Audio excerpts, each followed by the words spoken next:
Still got your pearls hanging by my bedside. Oh my God! Still got your lips and paper in the trash now.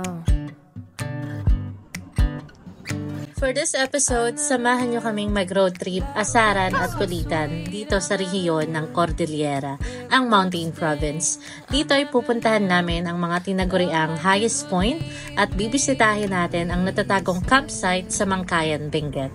Oh, Emily, when did you fall? Hello. Ayan, okay na. Par na.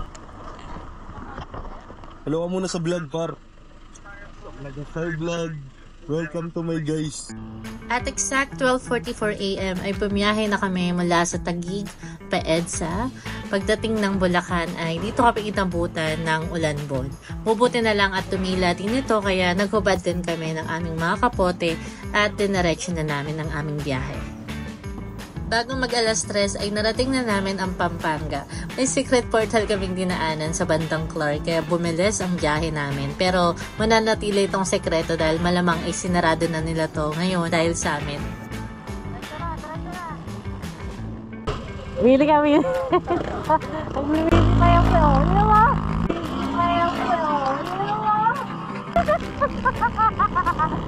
Pagdating namin ng Tarlac ay mas lalong bumilis ang aming biyahe dahil lumuwag ang daan. Dito na sila nagkamote at wala nang bitawan ng throttle hanggang sa makarating kami sa Urdaneta para sa aming unang stopover para mag-almusal.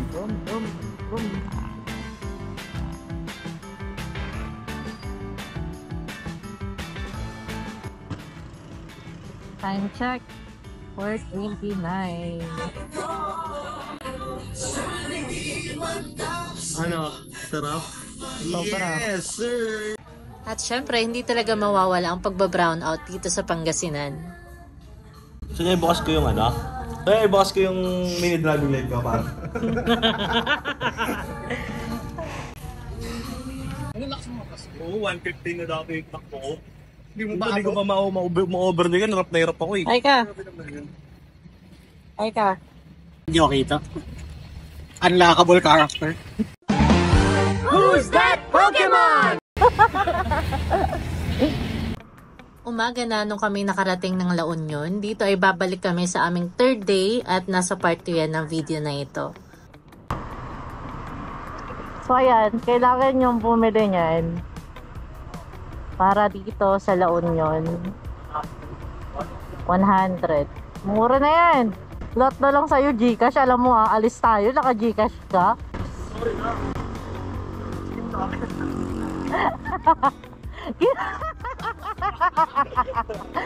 Malapit-lapit na tayo sa ating destinasyon mula dito sa Arco ng Benguet.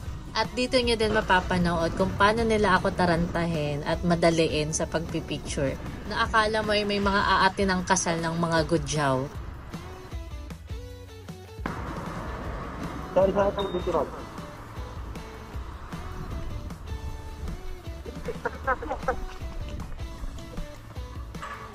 Okay na yan.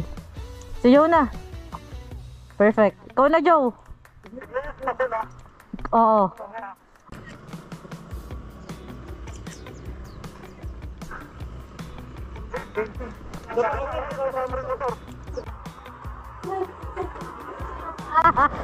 Go, go, go, go, go! 1, 2, 3, ready? 1, 2. Oh my God, ang angas mo dyan. Ah.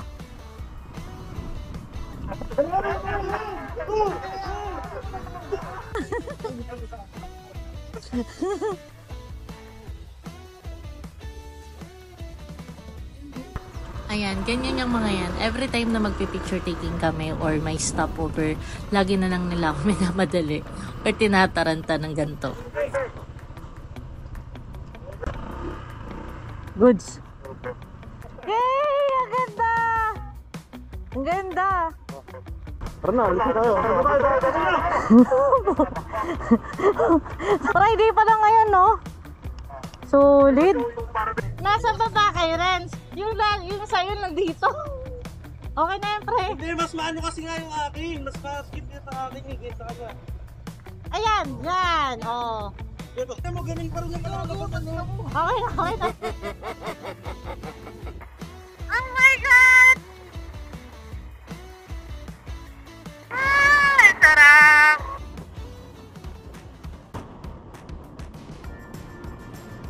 Dito banda yung may mga kasabayan kaming mga lord at buti na lang at pinag-push kami at salamat sa aming spearhead na si Bombasaur. Ito at nasa Baguio na tayo, tuloy-tuloy lang ang aming biyahe kahit umuulan-bon at foggy ang daan. Ang destinasyon natin dito ay ang dating first highest point sa Atok Benguet. Dito pa lang ang dami ng sharp curve at sobrang lamig sa daan kaya nagdesisyon na kaming umuwi. Charot, coffee break muna kami sa Gedli nito.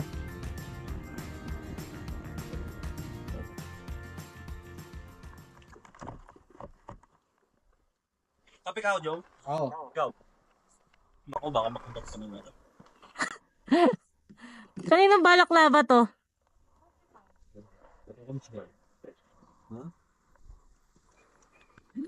So, magsando muna ako dito? Uy, akin na yung chocolate. Bakit? Tanga, masasakit siya mo dun. Bakit? Chocolate yun, may milk yun. Mamaya dyan ka O, tinapay na lang. Sa gitna ng bundok. Tinapay na lang. Ang dala ko dito. May dala ko milk tea. Ang lamig pala dito. Huh? Wala pa yan. Hindi ka pa nga nakakarating sa Tinok eh. Akin na yung crowdon mo. Ha? Sa kape lang naman ako natatae. Kakagat ka lang. Tungot na ito. Kape tayo! Makagat ka nga. Oo! Oo. Pag inom ng kape, kailangan may kasamang bib.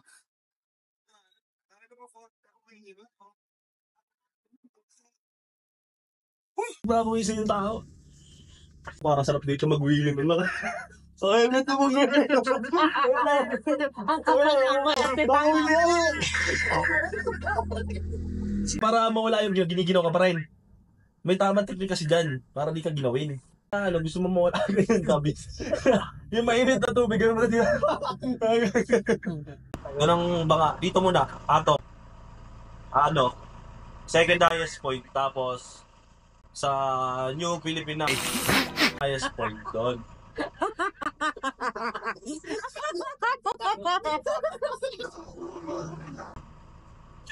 Okay, dumati. Ito mga ibang ta. Wala akong balik.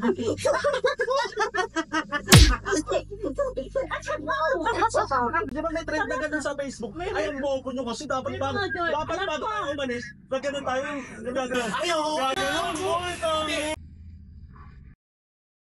Gagawin ano na. Like, may hindi na. Oo, meron. Ayan o. May bungo.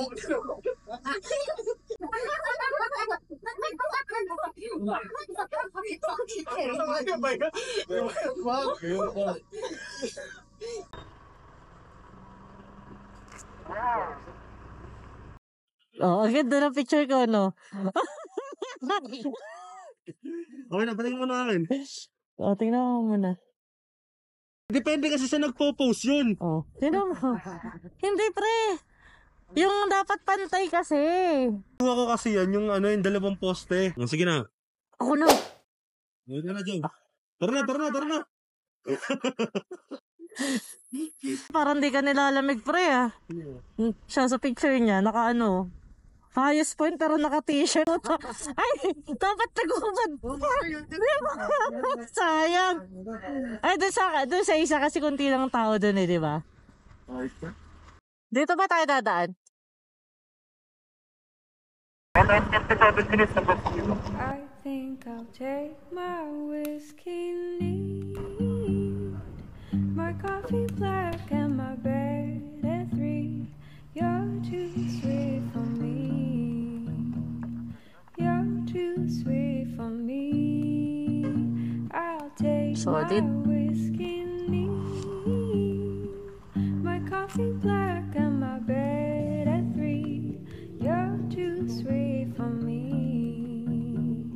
You're too 11 hours na biyahe at dito pa lang kami makakain ng maayos at sobrang fresh ng meat nila dito for only 250 pesos. Kailangan namin ng panibagong lakas paakyat sa Tinok Benguet, the new highest elevation ng Philippine highway system. So, dito, pre.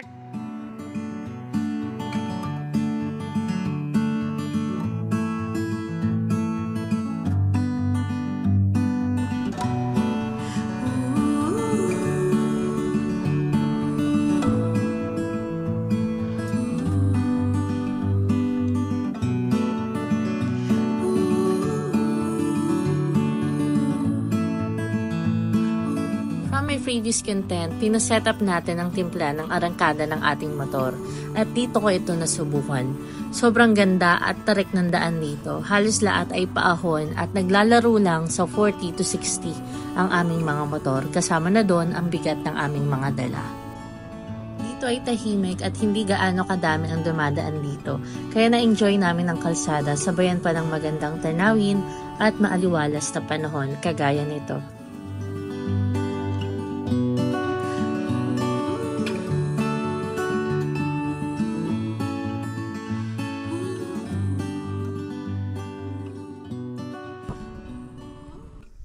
One, two. Bigyan mo muna. Baka kasi tapos iisa kasi yung pose eh. Ito yung pose eh.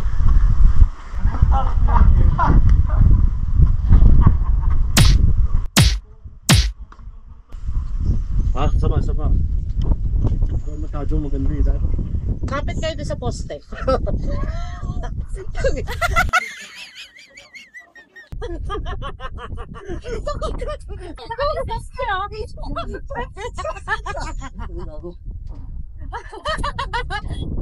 Oo. Kaya din namin sinasabi.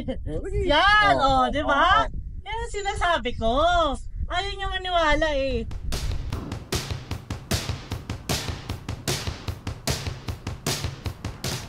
$14 hours na walang pahingang biyahe at pupunta na kami sa aming tutuluyan sa looban ng Mangkayang Benguet. Sobrang antok na ako dito. Di namin inaasahan na ganito ang bubungad sa amin.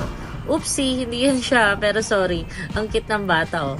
Bukod pa sa landslide na dinaanan namin patungo dito ay meron pa palang kasunod.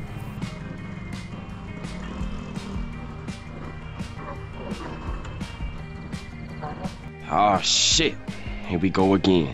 Mababaw lang yan. Oo, mababaw lang yan kasi may bato doon. Di ba? Ayun.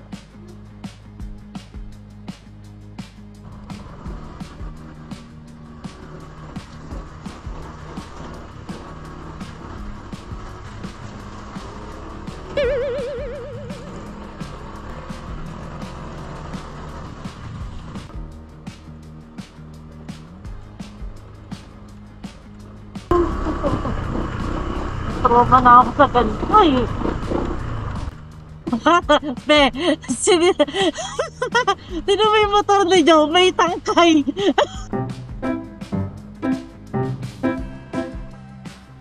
Sa ganda ng mga kalsadang dinaanan namin kanina, hindi talaga namin inaasahan ito. Pero no choice, sabi nga nila, sa ganitong kahirap na daan ay maganda ang paroroonan. Tangkay pa rin siya.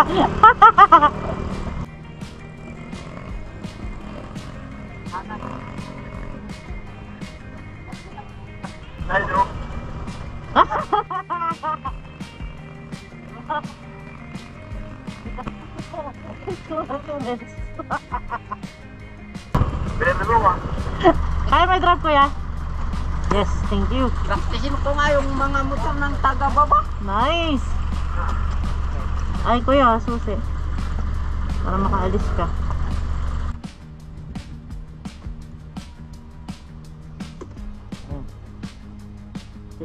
Diinan mo. Eto dito. Salamat.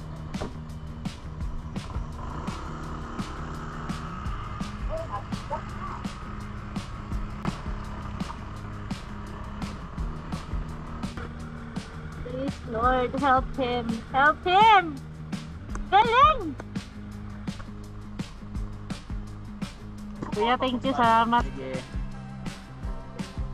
At last, at makakapagpahinga na kami. Dinedevelop ang lugar nila dito dahil sa liblib ito at dito muna kami magpa-park. Hindi na namin nakuhanan ang pag-entrance namin sa lugar dahil sa pagod at nalobat ang camera. Ito at pinigay pa sa amin ng may-ari ang susi para mamili ng tutulugan namin. May mga ito, may mga ganyan. Bunk. It's like a bunk. Oh, pwede pala tig-isa eh. Oo, pala. Tingnan nyo naman, literal na sinasakop na kami ng fog dito sa taas. Ang sarap mag-relax sa ganitong kalamig na klima after ng mahabang biyahe. In-enjoy na lang namin ito kaya wala masyadong videong naganap. Maswerte na lang talaga kami at kahit walk-in ay bakante itong lugar na ito at nasolo namin ang buong facility. At ito, sabog na nga ang nagluto ng pagkain namin pero solid ng ramen niya in fairness. Masarap. Ayan pa yung nagluto.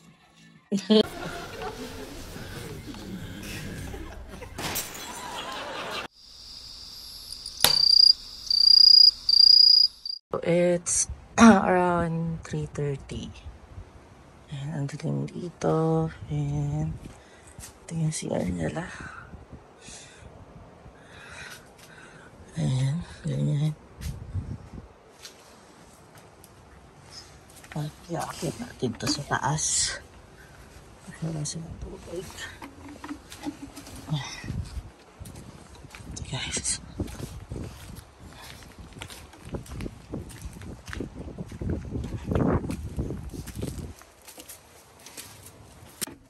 Ouch.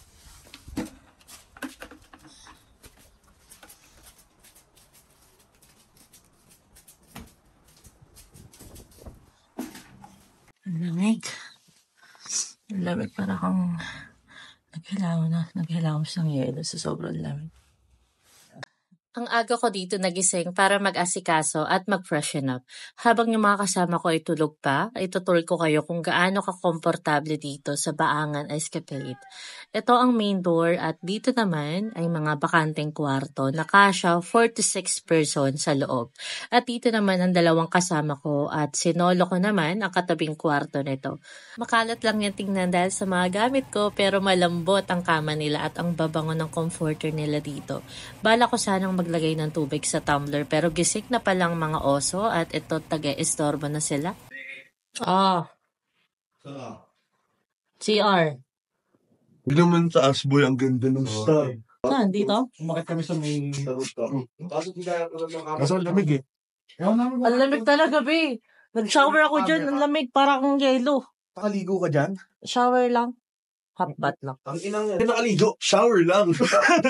Hindi, ganun, yung umikat ka. House of Mushroom. Ay, nasabi ko sa'yo. House of Mushroom. Yung legit na, yung legal na mushroom. May mushroom. Yan, lakas mo umilik. Rinig ka pa rin namin sa kabila. Sensya na, ha? Hoy, sino kaya yung malakas humilik? Sino yun? Siya ba yun? Yung kagabi? Yung umpisa pa lang ng tulog niya? Ano, ha? Be, lakas. Paano hindi lalakas humilik? Mahigit, tayong gising na 12 hours? 16 hours pa. This is my view. You're my best view. Look how beautiful it is, guys. Good morning. It really is. It really is a good morning. So doon nakapark ang aming mga motor. Doon, banda. Dito yung CR kagabi. Yan, dyan. Sobrang dilim yan kagabi. So, ganito itsura niya sa liwanag. Pag may liwanag. So, talagang literal na nasa tuktok kami ng bundok kasi kung makikita niyo, wala nang mas mataas dito. Try natin gisingin yung mga kasama natin.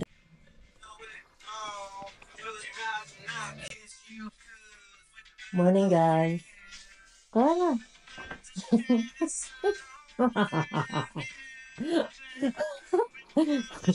Buti pa kagigising mo, alas 6 na. Mamaya, nababayaran na natin yung mga kinuha natin kahapon. Uy, nagpapakain ng manok. Maganda yung ano. Nakapag-picture na kami. Yes po. Andiyan na po si Mrs. niya po. Wala, hindi nakarating kagabi. Ah. Nagtitiks na baka hindi ako Sila kuya nga pala ang may-ari ng lugar o recreation spot na ito. Silang dalawa ng misis niya ang nag-aasikaso dito. Ang kanilang anak naman ang mga admin ng Facebook page nila para mag-accommodate ng mga bookings and inquiries. Mag-bisita pala kami. Kagabi kayo? Kahapon po. Pero pabuk kayo. Hindi na po. Ay, walk-in. Kaya pala walang sinasabi yung mga anak ko. Ala, pasensya kayo. Okay lang.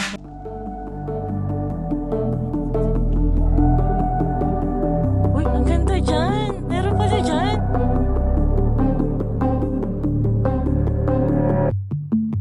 Is it messed up? I hope you would be here. Only so I could act like I don't care.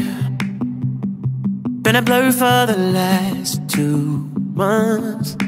Got a glass on my lips and a burn in my chest. Got some new fingertips on the back of my neck. Gotta try to pretend, gotta try to forget somehow. But how? Ito na naman nga kaming panibagong adventure dito sa Baangan Escapade! Pagpasensya nyo na ako guys at nakipag-collab lang ako kay Bomba Moto para sa intro at outro ng vlog na ito. May tali kayo dyan po? Mayroon naman.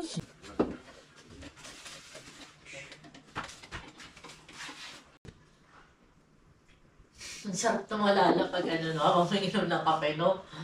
Ganyan. Parang tupa.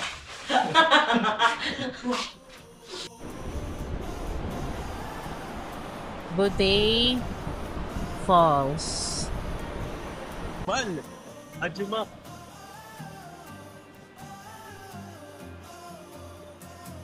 Nasa taas kami ng fall. Doon kami galing. Dito kami babagsak.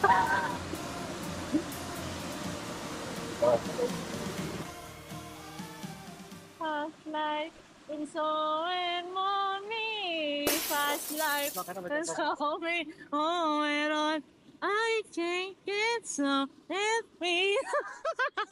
Huwag ka manulak. Kawala, huwag tutulakan.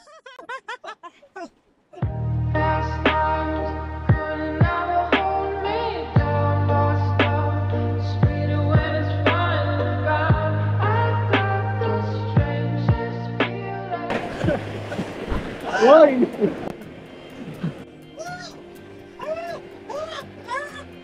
Mababaw lang to, mababaw lang. Si Pepa, tinitin nyo!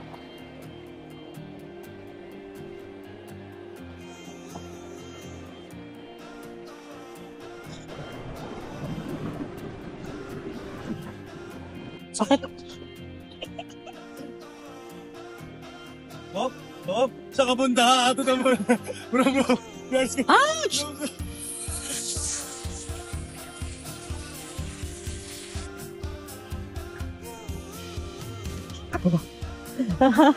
Last night, so lonely. Ayan, kuha ka sa video pre. Ala. Natatakot ako pag may ahas. Oo nga mag-aawak ng ano. Okay na. Dito na okay na, para makita yung trail eh. Ibibidyo ko nga yung trail talaga, pero madali. Sigutin mo. Sabi nila, ilang roast cabbage gusto mo? Yes. Sige, taliban sila.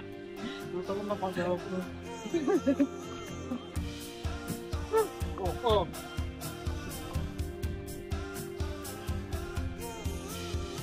Gano'n kataas na falls?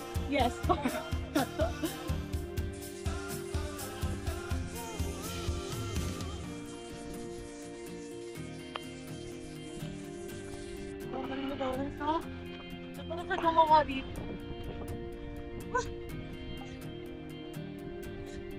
Paano hingali ng oso?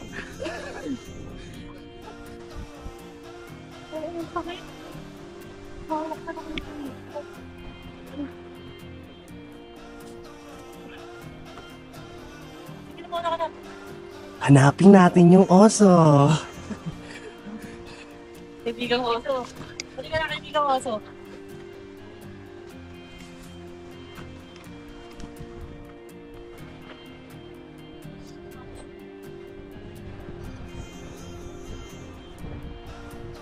Alam mo, di nahirapan. Oh. Tay! Kasa ito yung kinabagsakan.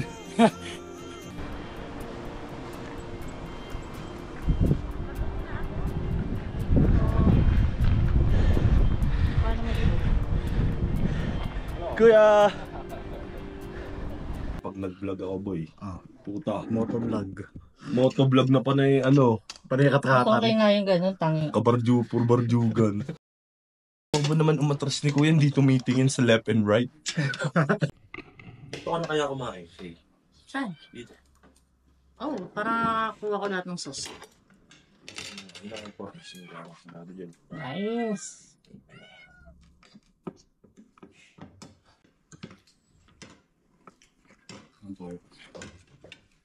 Ang sarap.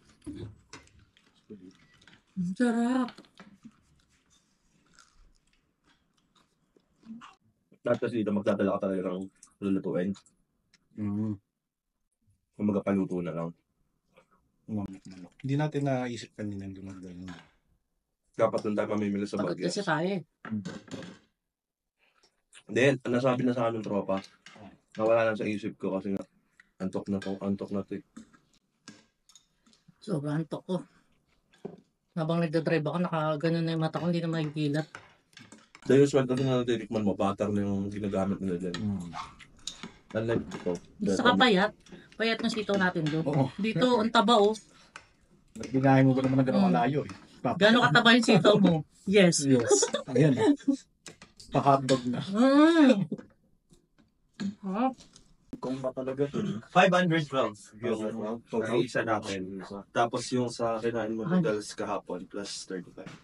Pagkano to? Uy, ang mura. Ako mag-explain dun sa camera nila. Or guys, so eto na nga. So just a quick review ng mga kinain namin, all in all expenses namin, a total of 3 packs. It's just a total of 1,570.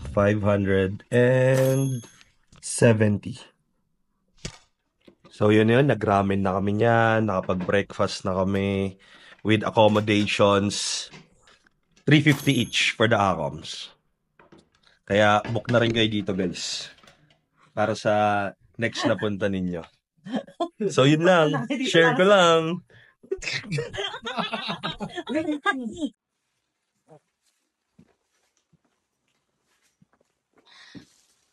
Pack up, pack up.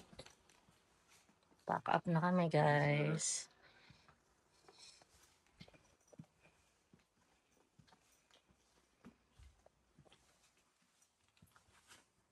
Uy, ka pala.